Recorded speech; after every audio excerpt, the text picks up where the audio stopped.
Bwe twogera ku mawulire tuba tutegeeza okukola agataliimu kyekubiira awatali gwe tuttira ku liiso ssaako n'obuteetiiririra tusobole okuggyayo ekinyuso ekituufu ekitegeeza amawulire agagalwanirira omuntu wa wansi. Guno gwe mulimu egimu kugikolebwa bannansi be twandiyise egy'abamufuna mpola.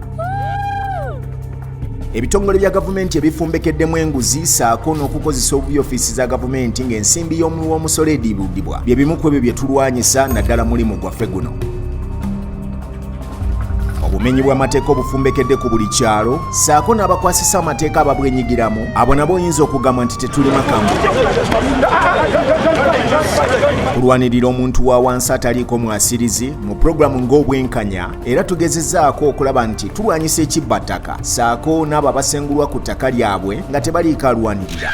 Pulezidenti nyamba ku ttaka lyange. Wano ku TV10 Gano Mazima osobola okutugoberera mu bitongole byaffe eby'enjawulo gamba nga ku Twitter tuyitibwa TV10 Gano Mazima. Osobola okutugoberera ku Facebook era tuyitibwa TV10 Gano Mazima. Tusange ku www.tv10ganomazima.news era otusange ne ku TikTok batuyita TV10 Gano Mazima. Ne walala wangi nga ku YouTube era wetuweerereza nga TV10 Gano Mazima. Ebisingawo ku ebyo era osobola okutuwandiikira ku email yaffe emanyikiddwa nga ganomazima@gmail.com. Amawulire ly'ekkubo lyokka lye tusobola okuyimiriramu okuzza ekifaananyi ky'eggwanga lyaffe mu butuufu bwe kirina okuba nga kitambuliramu naddala nga tukola ago agatalinamu kyekubiira agatattira muntu ku liiso kaabaani kasita asangibwa ng'ali mu bikolwa eby'obumenyi bw'amateeka. Ati essaawa zino bw'otunuulira enkaayana z'ettaka eziriwo zisobola n'okuviiramu abantu okufa. Ekyo okyakijjukira. Uganda esobola okufaanana ng'ensi endala zonna ze twegomba singa tunaabeera nga tukola obuvunaanyizibwa bwaffe okusinziira buli omu muko we mwatambulira. Kuleba n'wonna wannuma kugamba n'ensi kisuubira. TV10 Gano Mazima etambulira wansi w'ekitongole ekimanyikiddwa nga TMC Media Group ekisobola okuba nga kikuweereza mu nkola ey'amawulire etaliimu kyekubiira. Gano Mazima nga bulijjo. Good morning. Start your day with us.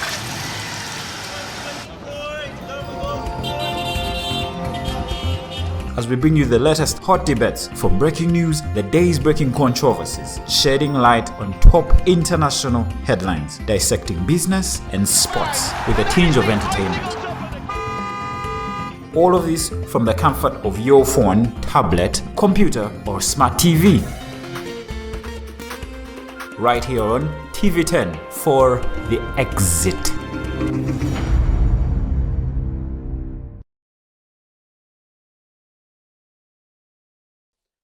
Okay, mugamba mutya yonna gye musinzidde okutulaba wano ku TV10 Gano Mazima. Program The Exit tuba tukomyewo n'olunaku olwaleero. Lunaku lwa kuna. Naku z'omwezi ziri mmeka? 3. Omwezi? Julai. Bw'okiteeba mu Luganda. Solo zindya. Ne mu myezi egiri mu mwaka akatha manyimu myezi ki mu Luganda? Gatonya. Musenene. Oyo ki? November.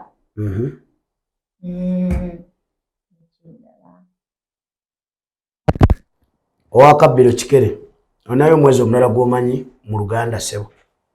Siinayo okujjako ezebbiri ze boogedde. Gatonya ne Musenene. Gatonya ne Musenene. Nze manyi naye nga sizimanyi oba yeeno. Manga mukulu kusa tungo. Bade siwulira kwa Kafumula mpawu. Kolimbe ferero.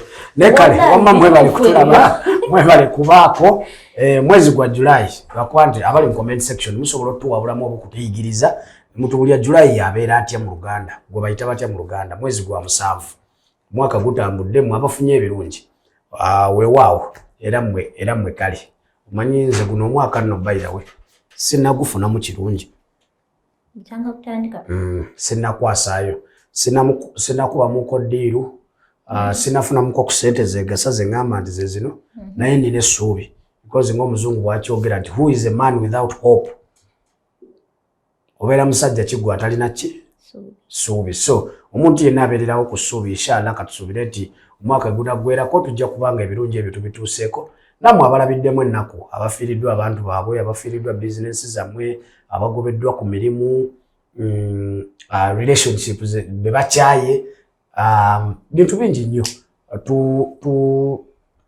bakiyita batya tunyolerwa wamu nammwe nti munnaye temuggwamu maanyi gino emyezi emirala egisigaddeyo 5 okyasobola okuzannyiramu akatabo n'okakyusa upside down n'olaba nga omwaka gugusobola okuggwako nga naawe olina ebirungi by'ofunyemu.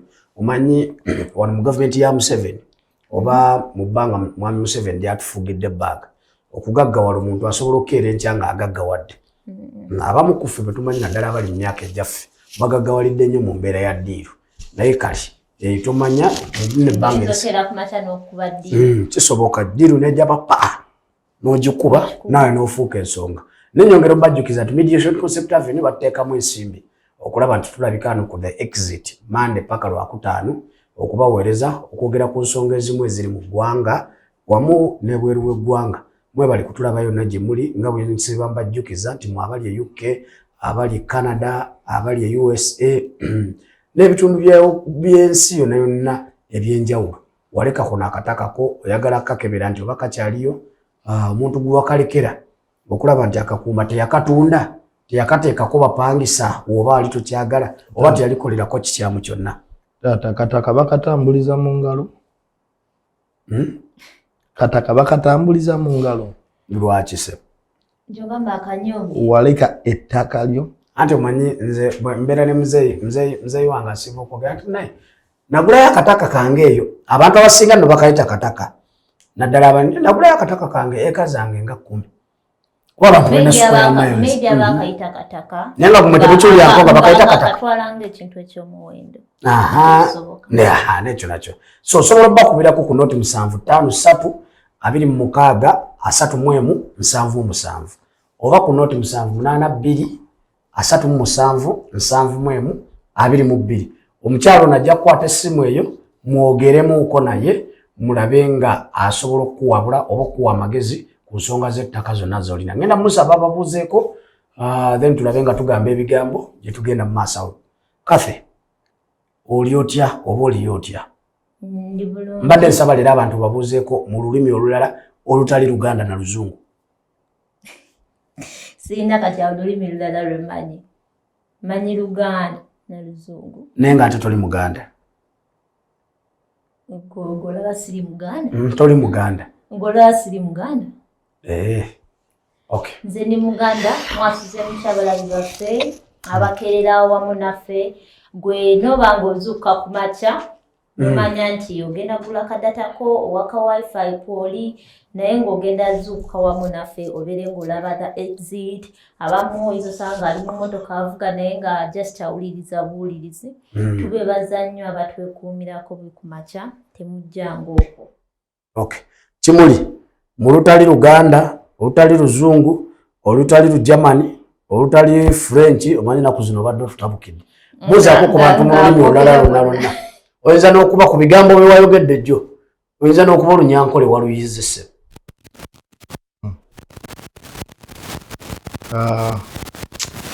Noonya engeri gye mba mbabuuzaamu naye allow me use English. Okay, sir. Please. I woke up this morning and I want to present this whole show in English. And kati obuzibu oba obuleetedde. No, it's okay. You people can continue in Luganda. Me, I will respond in English. Good morning, good afternoon, good evening for all our dear viewers, wherever you are. We thank you for keeping it locked on TV10. This is truth.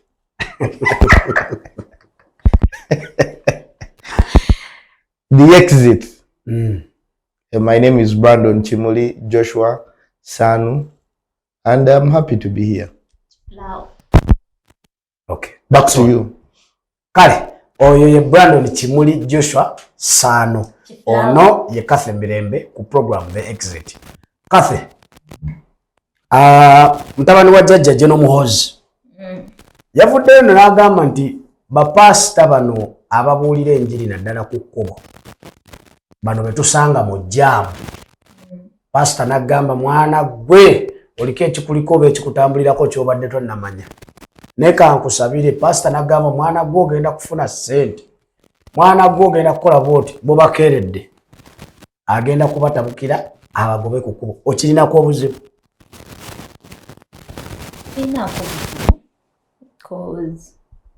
era ekkubo fine baba babulira kigambo nti n'omuntu atasobodde gina mu kyakya ayizoyitawo kigambo kimukwata bana baako kyawulira naye we bakikolera is not the right place. Churches weziri mu Uganda churches oziraba nnyingi oyinza otuuka mu kitundu n'obala mu kyaki nga 5 nga zonna weeziri so ekyokubagoba ku kkubo abayamba ate naffe atuyamba kuba kyebakola bulijjo si kyekintu ekituufu yadde nga bo bayinza okuba tebakikola mutima mubi naye nga si kituufu kyebakola ekyokubuulira enjiri ku kkubo it's not the right place. Kimuli bapasita bano balinako obuzibu ababuulira enjiri ku kkubo? No. No, I don't. So it is okay for them okusigala ku kkubo ne babeera nga babuulira enjiri eyo ne tekina mbuzibu n'okubagoba ku kkubo gwe kijja kuyisa bubi. I personally feel our priorities are misplaced. I don't think this is the most pressing issue that the general would have pointed out and sent the Uganda police force to solve. There are so many other things. I feel he's just, we are reaching a point where he decides whatever happens. Or when he wakes up and he does not want something, that is what should be done, which should not be the case. We have freedoms and we have liberties in the country. I do not think those people are disorganizing anyone because they're only passing on a message, which message very many other people pass on. We hear people that are playing music. If I'm uncomfortable with music, should I also come out and tell them to stop playing that music? Bwebigambo bye bw'oyogera n'ogamba nti kino kiyinza okuba si kyekizibu ekisinga ekiri mu ggwanga. But so do you agree ne Gano nti nakyo kizibu? Yes, kiyinza okuba si kyekizibu ekisinga ekiruma bannayuganda oba bannayuganda, but do you agree nti nakyo kizibu kiyinza okuba nga kiri awo? No, still I do not agree that it is a problem. We have freedom of worship. We have freedom of expression. Unless these people come and physically assault you. Because even if you're not interested in their message, you can go past them and go do your own thing. Not erabamu munaye. The freedom yetu naye era waliwo the places that worshipingiramu. Nti churches bagenda ne basabirayo, mosques bagenda ne basabirayo. Kati ate gwe kyogerageranyizaako mukati nze wenkera ku makyanga njagala music bangano muwuliriza. Tebaganye music abantu abasinga balaba nti music abalekana mu kibuga. Oyinza osanga nga ali mu dduuka lya muntu yatumbiza ali mugundi. Kati singa ekyo kyekibadde kikolebwa nti kati oli ali mu kaduuka ke ataddeko enjiri n'aleekaanya. That's fine. Naye bo okuyimirira ku nguudo. Kiringa onaasanga omuyimbi ate naye n'ayimirira ku luguudo n'atandika ate okuyimbira. No, nekirala Brandon kyogambye nti bano abantu tebembarasinga bantu. Personally I feel mulimu abamu bosanga and they embarrass people. Omuntu akusanga otudde mu taxi olina ebizibu ova ku mulimu oluusi mukama wakutabukidde omulimu tegutambudde bulungi leero tova mu town leero tofunye naddala bannaffe ababayiribi oli mu taxi gyogende wakalandiro lya kubanjayo emyezi giijjo olina ebizibu ne bajja ne bagamba muvubuka nkulaba ne ssente tolina lwaki todde eri Yesu mu taxi yonna neekutunuulira and you feel embarrassed. Golooza ekyo kiri okay because personally nze ndowooza ekisooka I'm a believer. Nze omuntu omwakkiriza mu Katonda. Naye nze ndowooza nti ebintu ebimu bino ng'ebikolebwa naddala ku kkubo ng'abo bapasita nze ng'omuntu nange mbalinako obuzibu kuba okujja okubuulira enjiri naddala ku makubo engeri gye bagibuuliramu n'engeri gye baataakingamu abantu nga naddala nga tuli mu jjaamu ebitala bitukutte si kituufu. Nze I feel sometimes some of them bembarasinga abantu bano gwe kyolowooza nti tebakikola. Of course waliwo. Of course there are some of those pastors that are not doing the right thing. Like any other thing, there are people that do not keep to the law. But I feel if they are restricted and given terms of work or ways of work on which they should stick, then it would be easier for them. In every other thing we do, There are people that will take it out of context. There will be people that will do the wrong thing. Those are there. But they cannot determine for all of them. The Luganda people have a saying. What is that saying, Mosh? Exactly. So it's just a few bad apples that try to disorganize the whole. But me, I feel if they're preaching the message of God, because lately we also now have Muslims that also try to pass on the message from the Quran. We have them on the streets. So okay. As long as me, I think yes, they should they should only restrict them. But nga babasigaza ku nguudo nti olina kubeera wano na wano otya. You don't get too personal. Because if you're preaching, so chi baina babagamba nti geza abakola ki ababulira enjiri nti oba bifonga ku stage z'emmotoka beza boda abo basobola imiyawo koza abantu bakola ki babeerawo bakungaanirawo naye ate kino kye bakola ekyokubanga ye buli wamu abeerawo nti n'oli ne waba atudde mu mmotoka ye ajja n'amukonkona ekyo ate tekiba kirungi. Exactly, that's what I was talking about. Restrict movement on the road, stick to one side of the road so that you do not interrupt traffic. Only spread the gospel, do not get into close contact with people, do not enter cars, do not knock on cars. Of course they will. But you see, we don't even have rule of law on the streets.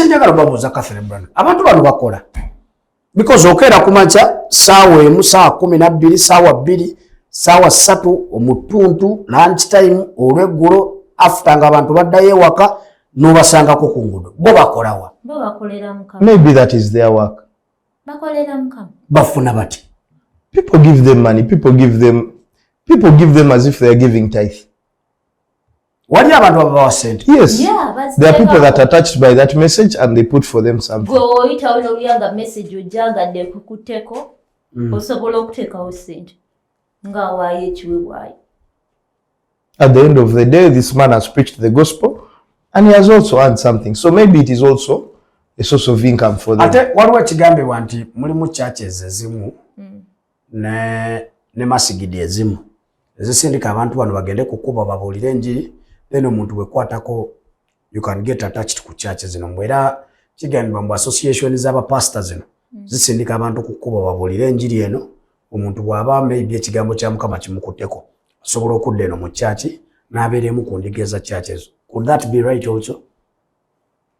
Nakyo tekirina buzibu. Kisoboka okubanga abantu bano basindikibwa ba pastor si bonna neera mulimu ne churches ezituuka nga mulimu ebiseera bye batuuka ne batandika obuulira enjiri ku nguudo nga tebakikola everyday naye nga mbamu those seasons cause nateyanga okusanga baki this church Fanero.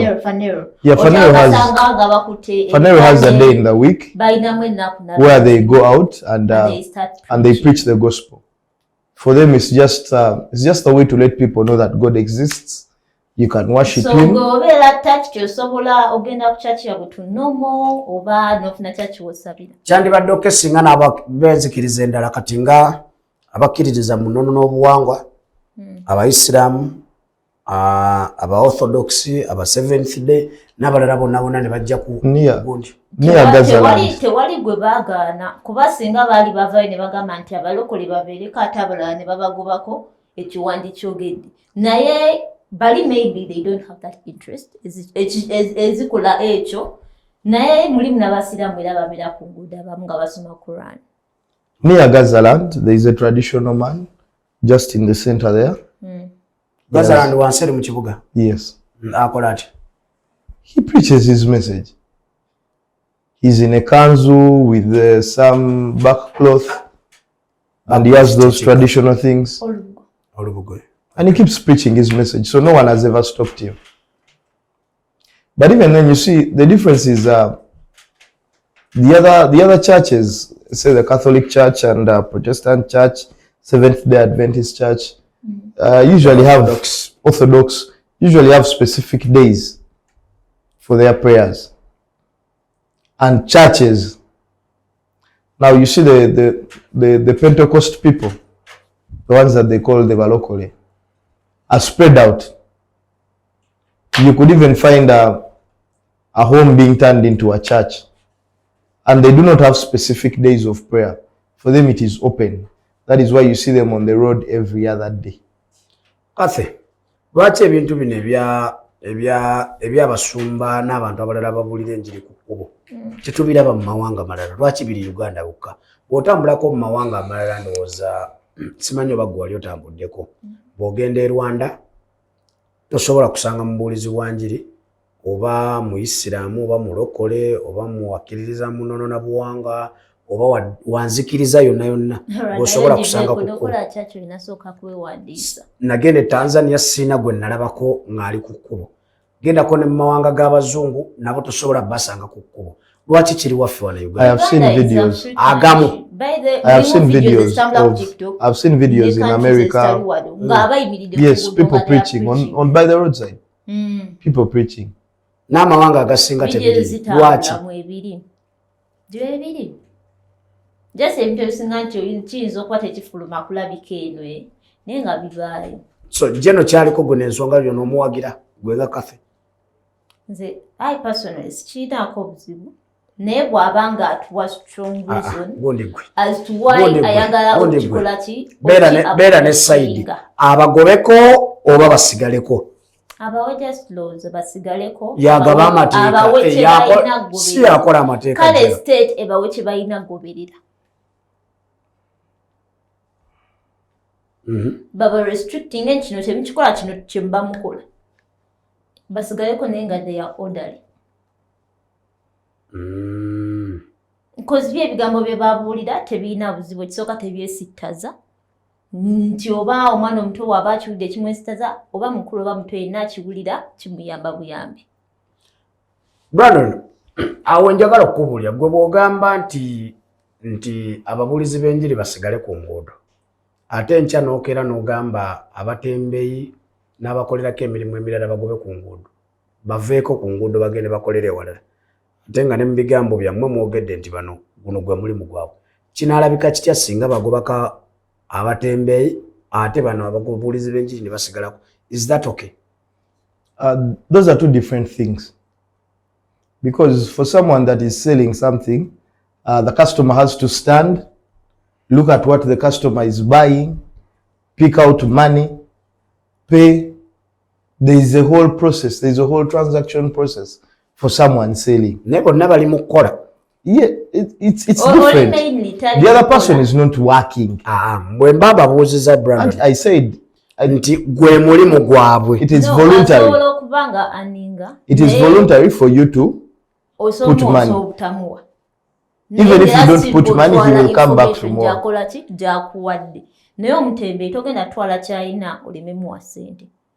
Naye ono information agikubuulira agikuwadde ogitutte naye osobola omuwa osobola obutamuwa. Nze no ndowooza personally ndowooza mu mawanga agakyakula kati nga Uganda mu kategori gye tulimu bonna nze ndowooza tekyandisaanidde kubeera nga bali ku nguudo kuba ffenna tukimanyi nti omanyi bagamba nnyo otyanga nnyo omuntu atalina nzikiriza oba atalina kyakkiririzaamu omuntu oyo abeera mubi nnyo. Either oyinza okuba gwokkiririza mu bulokole nga Brandon yakkiririza mu Buyisiraamu nga nze oba nzikiririza mu nnono n'obuwanga naye ate omuntu atalina kyakkiririzaamu omuntu atamanyi Katonda because ffenna tuba tumanyi Katonda abeera mubi nnyo. Personally nzikiriza nti bannayuganda majority esinga balina enzikiriza eyo balina kye bakkiririzaamu wabula ekisinga otwawula nti onakkiririza mu kino n'onakkiririza mu kino. Nze no muli ndowooza nti bw'oba onaagoba bano abatembeeyi ababeera mu jjaamu abakolera ku gundi ng'oyagala ekibuga kifaanane bulungi oyagala ekibuga because bino ebireeta n'ejjaamu ebimu ebisinga okuleeta jjaamu nti obeera mu bitaala for example oli mu bitaala olina wooli oli ku yard Jinja Road abaana ne bajja mu Kongo n'atunda binyeebo n'atunda tipi n'atunda mucungwa n'atunda bwati linda kumalirize ebimu ku ebyo ebireeta jjaamu no onkute bulungi sigande kyeki wabula ebimu ku ebyo bwe babeera mu jjaamu no ebitaala bino bigenda ottuta Emotoka eyagala okusimbula omwana asala adde ebbali w'ekkubo akole bw'ati oluseddane bitukola kati nze personally ndowooza Brandon Ngojja personally ndowooza bw'oba ogenda okugobakuba n'abaana b'oku kkubo abakolerako nze ndowooza tekirina kubeera ku batembeeyi bokka abakolerako bonna kirina batwaliramu ababuulira enjiri abasaba ssente kati nga bano ba street kids abakolerako nga batundirako ebintu bonna balina kugenda ku kkubo bakole ki baliveeko nga tolina gwogamba nti ate bano abatunda bo be bana bavaako ti bizinesi yaabwe ate bapasita bo basigaleko nga bakolerako enjiri obadde n'ensonga kimuli we cannot give reasons for jam in this country and we even point out the people that sell items on the roadside. Lwaki? It is the least, if we were to grade it on a scale of 1 to 10, Brandon, I think it is even below 1 because these roads are, first of all, our drivers are poor drivers. Our roads are in very bad shape. Mukampala awo nja wogamba very bad nja kwawukana nawe. Some have been worked on. Kati bwe tuba tujja wano nze katika kakulya mu Kampala wano nga tutambula mu byonna okubanga sikkiriziganya na government eriko I will appreciate enguudo ezikoleddwa mu Kampala bw'okozesa ekigambo very bad I will disagree with you because bw'otunuuliramu kati wano nja kukujjukizaako mu Kampala nsobola okugamba omenyera enguudo 5 eziri mu mbeera embi wano mu Kampala ng'otambula zisobola okukulema n'enkuba n'olunaku lw'enkya okomewo nga tunatandika show ne zikulema enguudo bagezezaako zikola naddala wano mu Kampala. So very bad oba okozeseza kigambo kikyamu. Okay, let me say it this way. Because of what you've said, some are under construction. Even when we're on our way here, we can see some are under construction. Under construction with some of the debris even left in the road. Some of the construction material thrown by the roadside and not worked on. We agree on that.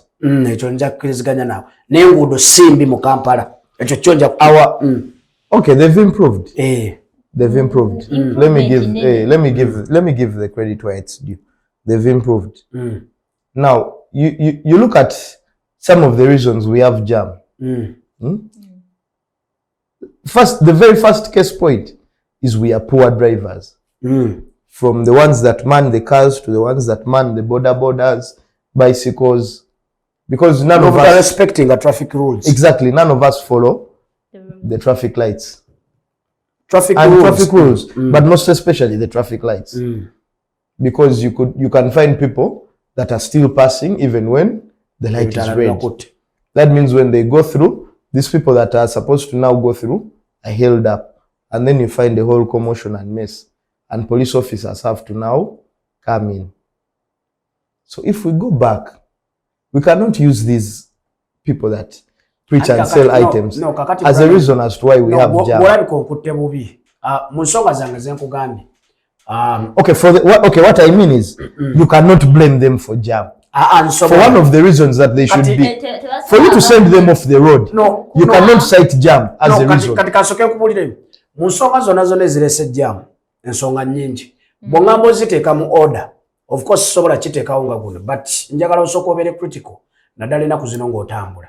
Ekisooka abantu bano abakolera mu jam beeyongedde obungi njagala obeere critical. Oyinza okuba obadde otambula naye nga toli critical nnyo mu movement zo ng'okyegendereza. Genda mu bitaala ewandegeya ogende e Mulago ogende ku Yaadi ogende ku Yusufu Lule. You said a very important thing. They work, just a minute. You said a very important thing. They work in jam. That means when there is jam, bakolera ku traffic lights. Ng'emmotoka we zikutte nga bakola ki kati nze ensonga yange yino kaffe katono nnyo nga tonajjamu no nga tonajjamu katono nti bwe babeera ku bitaala tuli Wandegeya tuva Makerere zino zigenda Mulago na mu kibuga n'okudda e Kawempe. Abantu bano we bajja mulimu abantu abasabiriza, mulimu abantu abamu abatunda ebintu mu jam ne mbeeramu n'ababuulizi b'enjiri nti emmotoka bwe zikwata eziva e Makerere nga batadde ziva Kawempe na Bwayise ku bbiri okugenda mu kibuga be bakutte okuva e Makerere. Abantu bano engeri gye bayinkurizinzemu mu namba zaabwe bajja ku mmotoka kuno ntunda kino n'okubuulya kino kati abantu bano bagenda okuva ku mmotoka okudda ebbali ng'ebitala bibatadde oluusi badireyingisaamu abantu bano emmotoka okukola ki okusimbula nakyo kireeta wadde ku bantu abo naddala abo abatunda ebintu mu jjamwe ate wandiwadde ya crime rates kuba abaana abamu kwabo babbi ekyo kyo sijja kiwakana kozi kyali kintuuseeko ne bakunyakula iye abo abajja ku mmotoka simanga ntunda kino abamu nga azze ng'asabiriza gwe bw'oloba ye ng'atwala ky'olina oba kasawo obadde okatadde kumpi oba simu asobola oddinyakula ensonga yo gye wandiwadde naye ekyokozinga jjaamu ndaba nga tebalina ebamuleetera. You will never find a pastor. Okay, let me not use the word never. It is very, very hard to find those pastors moving to where the cars are. They are usually stationed in a place where pedestrians pass, and then they have their speakers, or they are just shouting. They can move about in a small radius. No, shouting because they are making noise. Not that their messages. I mean, they are shouting because they want their message to move out. They are loud. They are shouting the message. They are loud. Okay, what you mean shouting is a bad word? Shouting Do fans shout? Do fans shout in stadiums? No, bayinza okuba Brandon, no boyogera bw'okyogera n'obeera oli mu kisaawe ng'oli commentator. N'oyogera nti kati nga for example nja kuwako example ya Anfield. It is never said nti they shout. They are loud. Okay, mungeri obutawulikika bubi. They are loud. Let me go with the correction. They are loud. But you will never find it. It's very hard for you to find them moving to where the cars are. Those ones go near the cars because they have to now. That's why I told you. They do different things. The people selling are doing a transaction. Those ones can even hold someone back. They have to explain to you, I have this tomato. If you buy 5 of them, you get 1,000. If you buy 4 pineapples, I'll give them to you at 10,000. There's a whole process. So that can be now that's different. Nagoberere motoka nga judge goba ebitala bibatadde najja ngadduka mu maaso g'emmotoka that is right. If you're telling those ones to go somewhere, if you're chasing them off the road, that is absolutely right. But for pastors and preachers, I don't think. Kase njagala kubuuza mu nsonga zonna eziri mu ggwanga jeno tumumanyi nga CDF. CDF ye kipozi kyo kimanyi ekigwayo. Brandon CDF kigwayo. Chief of Defense Forces. Chief of Defense Forces. Yes, CDF Gano Muhoozi. Lwaki tumulaba era wiiki eno yennyini ndowooza yavaayo n'agamba abawala oba abakyala abatalina gundi nyashi abatalina nyashi bubakeeredde kati ku luno ali kuba pasita abali mu kibuga nabo bubakeeredde. Jeno tuwulirako jeno ng'ali bonna ba CDF ababaddeko ku betuze tulaba ensonga zinene babadde nnyo mu nsonga z'amagye. Lwaki jeno ali nnyo wano ne wali kiryoke? Maybe yayagala kugezaako kubanga asobola okubanga atuuka oba yeetegekera ntebe ennene eri. Ekyo sikyogedde sikimanyi bigambo byo naye nga nze ngamba maybe alabika yagala kubanga engaginga mu buli kimu ekigenda maaso mu ggwanga nga tayagala kwekuumira ku sayidi yokka ya byamagye nti byokka byayagala okwogera. Ekyo nakyo kisobola obbaawo negundize kuba information esinga gye batera okwogerako abannaffe gye tutera okwogera kuba gijja ku tweets ze zabataddeyo posts. So ezimu tosobola amanya nti oba agitaddeyo as a person naye asaaga. Kati ekyo kyo kyogedde kirisimanga nti Uganda ajja bayagala mu bakazi bokka balina nyashi. That's obvious nti ekyo yabadde akola ki? Yabadde asaaga. Tetusobola gitwala nga nsonga. Bwe twatulowooza nti asaaga yakwata edi mutwe n'amutwala n'ayiga olunyankole nga buli ensi yonna erowooza nti asaaga. Kati kyogamba abatalina nyashi agenda bakolera ki? Ajja bagoba mu nsi. Abatwalibwa. Ngendeko wajje baagala abatalina. Chad, Central African Republic, Angola mugendeko eyo mu abatalina nyashi mu bakazi. Ogirina? Pozi ngagenda tuwa sente ezigula obubina. Jeno bw'anaasigala ate nga nsigala tolina tonina natwe batuyita nyashi bana nenga tumaliriza okinamu obuzibu gye n'okubanga ali wano ne wali mu nsonga zonna ziri mu Uganda oba yandisigadde mu byamagye simulinaako buzibu gundi gwe terera English apologies, you know we've done so many shows in Luganda so sometimes you forget it's by default and on top of that I'm working with people that are speaking Luganda only, so apologies. I'll go back to English. You're working with people who are speaking vernacular. Vernacular is not a wrong term. It does not mean something bad. What does it mean? Any language that's not an official language. Not an official language or not English? It's not English. No, it's not an official language. Any country jovera. So when you're in Spain and you speak English, you're speaking vernacular? It's all vernacular. You said. Vernacular. It's not an official. Are you sure or you are suggesting? The language you're not official language. Anyway, during the break we will check. So back to the CDF. I don't mind when he says anything that's not military or when he participates in all the other things that are happening in the country. My only problem is when he uses his own emotions or how he's feeling or how he wakes up and then makes that a rule that we should follow. That is not right. Okay. Kale, tugenda kuwumulamuko tukomeo mu kitundu ekyokubiri. Mutugenda okwogerera ku nsonga eri very interesting. Oba ku topic eri very interesting. Zikyendowooza nti ate tuli bakweyagala. Naye nga tetunnakoma onyongera obajjukiza Mediation Concept Avenue bano bakola ku nsonga za ttaka era bebateekamu ssente okulaba nga tulabika wano Monday paka Lwakutaano. So tuli mu mwezi mupya era guno gwe mwezi ogwokubiri ogwa show yaffe. So Mediation Concept Avenue bakyatukutteko bulungi mwongere okubawa emirimu okusobola obbakubirako ku noti 782 37 71 22 oba ku noti 753 26 31 7 bajja kukolako ku nsonga yonna gyonna nga yattaka katuwumulemu then tukomeo mu kitundu kyaffe ekyokubiri. Mediation Concept Avenue gani okutegeeza nti oyagala kugoba ku letters of administration kuziza bujja oba kuzongerayo nga ziweddeko yeggwa zirina obadde okimanyi tuyinza okuba ozikumanga kalira naye nga zaggwako dda tukola ne ku nsonga endala ez'ettaka omuli okugoba ku byapa n'okubikyusa okudda mu manyago tupunta ettaka n'okuteekako kavieti okuwonya abasaatuusi tutabaganya ab'ebibanja ne bannannyini ettaka okumalawo enkaayana tukola ne ku nsonga endala nnyingi ez'ettaka okumanya ebisingawo jange wakaliga okumpi n'essomero lya Lubiri SS oba kuba ku simu zaffe ku 075 26 31 77 oba ku 0782 37 71 22 yeffe aba Mediation Concept Avenue Uganda abazza okugonjola ensonga z'ettaka.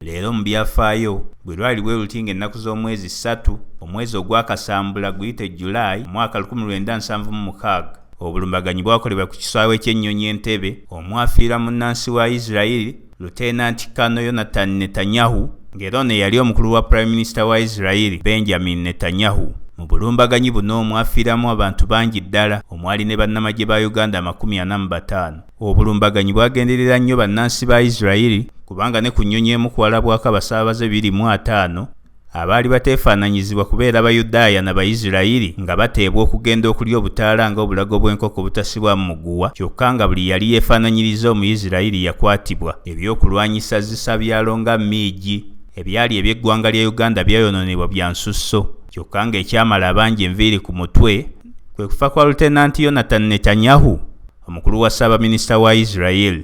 Mukulu wa Ssaabaminisita wa Israel Benjamin Netanyahu.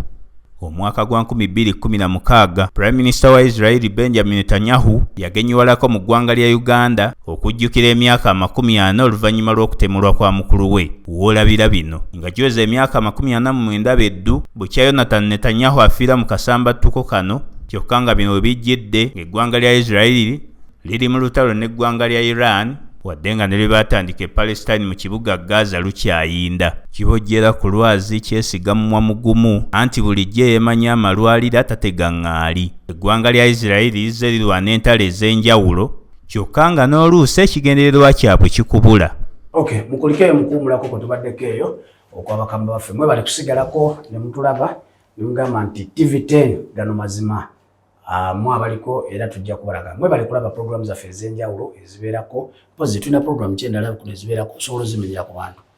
Waliwo Deep Mind, Africa Special, Gano Mazima yine ziriwo endala zonna ezo programu omanyi bayira wendowooza kuno ku YouTube waliwo atuwunyamu mu gundi naddala mu current affairs ne political gundi. Tewali naddala programs ezo ez'olweggulo omanyi ezo zibeerayo ziba za lweggulo bakuwa information yonna. Kale mwe bali kutulaba Catherine Brandon, it is only 3% mu basajja abakozesa obupiira bugali mpitawa mu Uganda. Kwa 100% kuliko 3%. Out of every 100 people, only 3% be bakozesa ki obupiira. Waliwo ekitongole kimu ekiddukanya eddagala nga bw'olaba NDA mpozi wagamba kitegeeza ki? National Drug Authority. We bali nnyo abakwasaganya ku ddagala wamu n'ebyokulya ebimu ebiri mu Amerika bavaayo emabega kaawo ndowooza ne balangirira eddagala oba empiso egenda okukubwa abantu ng'eno etangiza obulwadde bwa mukenenya oba siriimu. Empiso eno mu mwaka bagikuba emirundi 2 mu mwaka. Era empiso eno bagisedde ya bukadde 103 obw'ensimbi za Uganda okulaba nga empiso ezo bagikuba. Ekisooka abavubuka wamu n'abasajja ebitundu 3 ku buli 100 be bambala obupiira. Tuli bakweyagala eddagala lizze bagenda tukuba empiso ezo tubeere nga tetubeeraliikirira oba nga nammwe tetubeeraliikirira okuba nti tusobola okulwala obulwadde obwo. Kase nga ntandika naawe kikyoyogera ku ddagala lino erizze ekisooka ku miwendo soko ngambe muli bakweyagala anti tulina kye tweralikirira kati. Ndaba nga price gye bataddewo eddagala oba ngambe nti kugula bulamu oba anakozesa akapiira anasinga okusinziira ku ekonomi wano nga bweri eddagala nga bagiwanise nnyo sikulina. But they mentioned that the price is, that is the expected price. But when the medicine becomes available or when the injection becomes available, they are working on ways to see that it is cheaper when it gets to Uganda. And that is why for now eddagala eryo oba olyetaaga oba empisa eyo oba egyetaaga eri mu bukadde 103 sikyo estimated. Genda maaso kimuli. So at that price I think very few Ugandans will start celebrating. Few. What do you mean very few? If each injection is 103 million, that means 2 injections which you're supposed to take for the whole year are at 206 million. The average Ugandan does not even make 5 million a year. The average Ugandan does not even make 5 million a year. Nti munna Uganda wa bulijjo takola wadde million 5 mu mwaka. Average is when they add everyone up and then divide. Anti era yalinga ndoza mu Uganda kye mundu wa bulijjo. Okay, most of the Ugandans, let me use that. Kitegeeza buli mwezi omwaka gulimu emyezi 12. Bw'ogamba nti on average that is 500,000 a month. Tibakola emitwalo 5 buli mwezi. So kati buli mwaka bw'oba okola million 5 Atenga bagale piso eberea. For you to get for 6 months, you'll have to work for 20 years. 20 years, 21.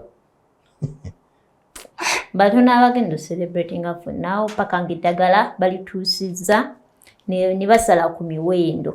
But for me, actually, the only problem I've found is that the rich men are going to enjoy the poor man's woman more than ever. Nti omuntu omugagga abagagga bagenda kweyagalira bakyala b'abaavu. Abasajja abagagga. Uffe abagagga tugenda kweyagalira ku bakyala b'abaavu abali abatalina busobozi bugula ddagala lino. Kyogezaako tegeeza. Broke men are going to suffer. Broke men. Ate bagenda kusafaringa ki? Nze bwe mba nina mukyala wange ng'eddagala sirisobola kitegeeza agenda kuba takyasobola kunkwasa bulwadde okuva mu bashuga mami bashuga dadi baalina. Sebo gwe bw'ogamba broke men mulimu nammwe bakimuli mwe abalina emigongo egy'amaanyi mugenda kweyagalira mu bashuga mami ba myaka 5 basobola okugula eddagala nga bashuga mami tebabatya. Kwamwe mulimu mwe abantu nga bakimuli nga mufunidde ku mugongo. Kimuli nga tubalabyeko nga mwesente ze mulina markets gy'ovuga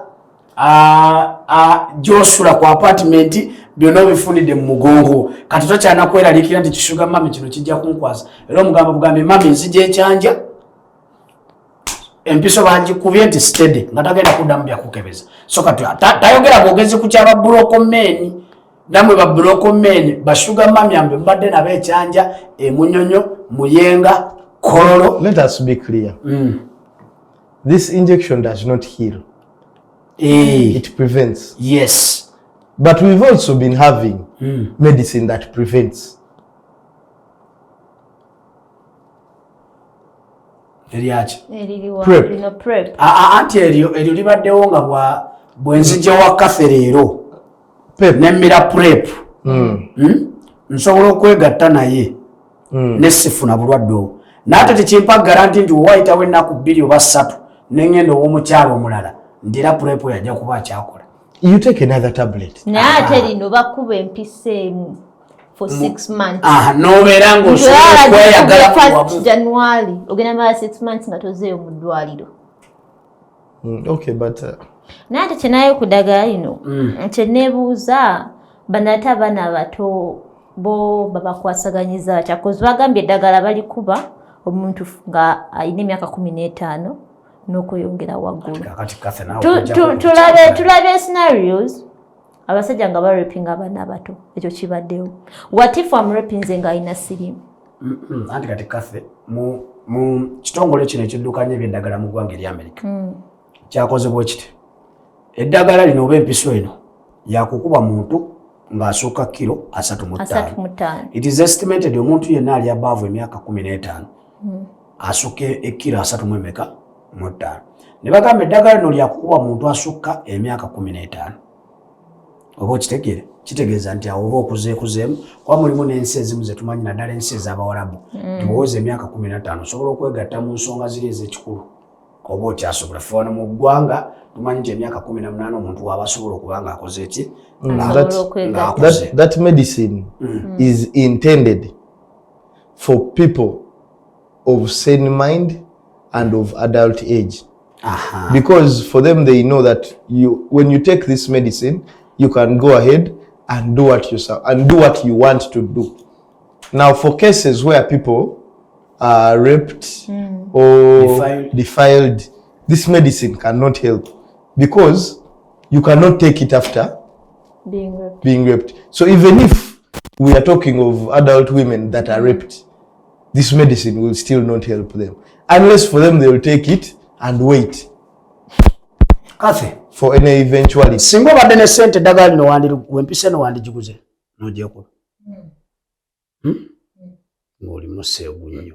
Ate buba buseegu siriimu tayitira mu sex accidents ziba bagamba asobola nobeera transmitted kasabuba ng'obusayi bukyayokya. Nga gukyakola ki? Nga bukyayokya obusayi. nti mugudde kabenje mfunye ekiwundu nafunye ekiwundu ate emikono gibadde giri kumpi asobola obeera transmit. What are the chances? Totandika kungamba nti gandi museego. Eddagala lino baaligezesaako ku bantu omwaka oguwedde ku bantu abali wakati w'emyaka 18 n'25. 15 paka ku 25. Singa afuna omukisa wandigenze naye ne bagezesaako eddagala eryo. Saagala byakungezesezaako. Bwe bangezesezaako nga teriko. Siri specimen. Brandon, olowooza eddagala lino linaayamba oba balese kutukyamuukiriza okuba nga lya bbeeyi nnyo nti omuntu wa bulijjo tajja lisobola. Linaabaako kye liyamba abantu oba linaakendeeza ku because it is estimated nti mu Uganda mulimu abantu bakakadde kamu n'ekitundu abalina obulwadde buno obwa Mukenenya. Linaayambako okukendeeza ku bulwadde. Ate naddala mu bifo ebisingamu obulwadde buno nga Masaka, Kalangala, Mubende wamu n'Embarara. Byebyo ebifo ebisingamu obulwadde bwa Mukenenya buno mu ggwanga. So eddagala lino singa libalizze gavumenti n'eryapuruvinga ne litandika okukola kisoboka okuba nga linaakendezaako ku nsaasaanya y'obulwadde buno. Yeah, I think it will, but anything that comes and prevents the spread of HIV/AIDS is very, very important and it is welcome. So it will reduce the numbers because now people will be safer to then have sex. Even if you have sex with a person that is already infected, you will be safe. While the numbers might not drastically go down, they will go down. So it helps. Anything that is added onto the cure or the prevention of HIV/AIDS is very welcome, and it is a step in the right direction. Okay. Kathy, nga tugenzeko mu entertainment. Onayo amawulire gonna? Sirina kye nnaalabye mu entertainment oba n'ekyesanyusa sirina kye nnaalabyeyo. Tona kikusanyusa kyewalabye? Olutalo lwa chicken ne Shira Price. Waluwuliddeko? Sente zaawula abantu. Nze ndi ttiimu wanuka Shira Price. Kuba nti mukyala oba? Nsimbaako. Olaba oyo omukazi awolereza chicken bintu bingi. Olaba n'ebireyi chicken akatambi ke yafulumya. Akaldooza tukabalira mu Kabuseego. Era Shira Price yali kusaidiye. Nga yamuwolereza. Omuntu akuyimirirawo ku kintu ekiswaza bwe kityo. Ne balaga nti aba bakuma naye n'asigala ku saidi yo. Abamu nno. Yatadde video ku TikTok ng'agamba bawa Shira Price yazze mu inbox ye nga n'ateekamu embwa ng'eka esawundi erimu. Mbu yazze ajegera, okujegera okumanyi. Otera okuŋŋamba wano nti njegera. Ojegeranga okitegedde? Nedda naye otera okuŋŋamba nti njegera. Brandon, Arsenal yasayininze Kepa Arrizabalaga okuva mu ttiimu ya Chelsea ne permanent deal. Oluvannyuma lwa Kepa okumala ebbanga ng'ali ku loan yagendako mu ttiimu ya Real Madrid gye wangulira ekikopo kya UEFA Champions League ne ttiimu ya Bournemouth gy'abadde mu season ewedde ng'akwata omupiira. Arsenal yamusayininze. Kepa anaasobola okukwata omupiira mu ttiimu ya Arsenal. Was that a wise move for both Arsenal ne Kepa Arrizabalaga? I think it is a good move for Arsenal to have a second choice goalkeeper like Kepa. Kepa is not that bad a goalkeeper. Also, it was a good move for Chelsea Football Club because now they finally have him off their books. Then for Kepa, I feel it is also a good move because it keeps him around the possibility of winning another trophy. Yes, Arsenal has not won a trophy for quite some time, but they've been in the conversation. So you might think that maybe there is a trophy around the corner. And yes, for a goalkeeper like Kepa, he will get playing time at Arsenal. David Raya David Raya will not be the goalkeeper in all the games they play. So it is only prudent for Kepa to use his chance. But I haven't watched Neto mu ene game ya Arsenal season ewedde, beat Carabao, beat FA Cup, Champions League, and maybe that is why they release him.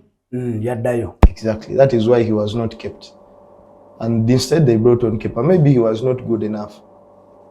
Arsenal engeri gye yetabye mu katale kano gw'olaba bye bakola byebyo oba ate tabyakola byebyo basooka kulirizinga pati ne batamwongera ndagaano ne bagula Jorginho first. Jorginho yavaawo nga contract yeweddeko. Released. N'avaawo. Also released. Then tulaba nga bagula captain wa team ya Brentford. Then tulaba nga bagula ne Zubamendi katube baguze Kepa Arrizabalaga n'okuwumula kwe bawumudde golo za Arsenal n'addamu n'evuganya ku kikopo. It's good business. They've strengthened places that you would feel they had lost some players, so they needed strengthening the midfield. But the most important position that they've not yet strengthened is the striking line, which I think they are working on, because the rumors are still ripe. So Sesko, Gyökeres, Rodrigo namulabye teyasambye mpira na game gye basambye Madrid yakubye Juventus gole mu kuberere. Eberechi Eze wa Crystal Palace omumanyi Eberechi Eze kidugavu kifaanana bulungi ate kito. So you think by the time they close the transfer window, they'll have also strengthened in those positions. So I think it's good business. Arsenal. Yes. Katholoza Arsenal nasinga mani ekifo season eno okusinziira ngeri gye babuzeemu. Lwaki ababa omupiira lwaki ate abo bakoze obulungi bubatundu abakoze obulungi ani akoze obulungi kuba buli bwowulira ngu Simanga ono ali katale ate gy'abadde Simanga akoze bulungi anti kati ekisooka kankikunnyonnyola omupiira guno gulimu abagagga n'abaavu naddala mu clubs. So kati clubs nga Real Madrid, Man U, Chelsea, Man City, PSG abo balina ku ssente nnyingi nnyo zisobola okugula abasambi. Tiimu kyetono gy'omanyiyo gy'osobola okwogera. Wali oliddeko ku tiimu nga Ipswich oba Everton oba Southampton. Kati osanga tiimu ng'ezo ojja kusanga tiimu nga Madrid. West Ham. Kati nga bw'ozoba Wolverhampton. Kati ojja kusanga tiimu nga w'oyogedde West Ham ng'erina omusambi abadde mu season ng'asamba bulungi. Kati for example waliwo tiimu eri Portugal gye bayita Sporting Lisbon erina omusambi bamuyita Victor Gyökeres. Tiimu ku Bulaaya zonna ez'amaanyi zimwetaaga okumugula. Abadde asamba bulungi era ateebye n'omupiira mu bikopo eby'enjawulo muri Champions League ne mu liigi y'e Portugal. Kati tiimu eno eba yeetaaga ssente okwongeramu nga bo balaba omusambi ne bamutunda obukadde 7 oba 8. Arsenal nejja n'ebubawa bajja kwongera mu tiimu yabo bagende bagula omusambi ow'obukadde 10 asobola okujja mu bizinensi yaabwe. So kati oluusi ojja kusanga omusambi nga Sesko ali mu tiimu ya Leipzig naye nga Leipzig tesobola kwenkana ssente na Man U olwa ssente Man U zeefuna mu TV rights oba ndowooza Man U ezimu ku tiimu ezisinga okulabibwa mu nsi yonna naddala emipiira egirabibwa ku TV. Ojja sanga nga Man U emipiira gya 38 gyerina ku TV mu Premier League gyonna giragiddwa. Naye n'osanga West Ham ng'emipiira 38 gyerina ku TV balagiddwako emipiira nga 25. Nkuwa kyakulabirako. So nga Man U ssente zeefuna mu bulango shirt sponsor kati nga bw'olaba wano nti Man U erinako Chevrolet. Ssente ze bagenda okuwa Man U Chevrolet okulangira ku mujozi gwayo si ze bagenda okuwa Southampton okuwa omuntu yenna alina ajja okulangirako. Because Man U erina fan base mu Africa, mu Europe, mu Asia ne mu America abantu abangi ennyo. So tiimu zino ziba zaawukana mu maanyi mu buwagizi ne mu ssente mu bugagga. So kyovulaba nti tiimu ezimu omusambi aba akola bulungi ate ne mu misaala nti Sesko ojja musanga ali mu tiimu ya Leipzig nga afuna emitwalo 5 buli wiiki. Man U ejje mugule mugambe tugenda kuwa emitwalo 3 buli wiiki. Naye nga ate Leipzig ebadde tosobola kukola ki kuzimuwa. Arsenal ejje mugule ng'emugambe tugenda kuwa emitwalo 2 naye nga ate eri gy'abadde mu Sporting Lisbon batasobola zimu. So kyekyo olinayo akatalekeka. Ekyo kyekibadde kintawaanya kuba naye nabiwulidde ku makya nga naye muzira lwaki batunda ate abakulu nanti baba baagala mu bifo birungi. Brandon olinayo akatalekeka? No sir. Tolinayo? Sibula abantu mu Lunyanyi mbede ntuve wano. Thank you very much our lovely viewers for keeping it locked on TV10. This is the truth. Till tomorrow we link up. Certainly Tom Petty. Tukwatagana na komentya Katonda nga yagadde.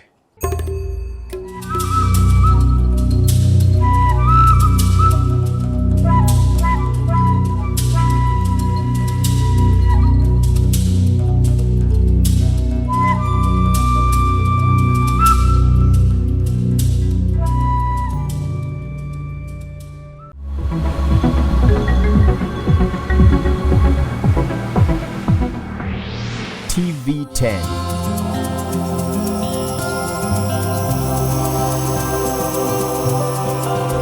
Gano Mazima.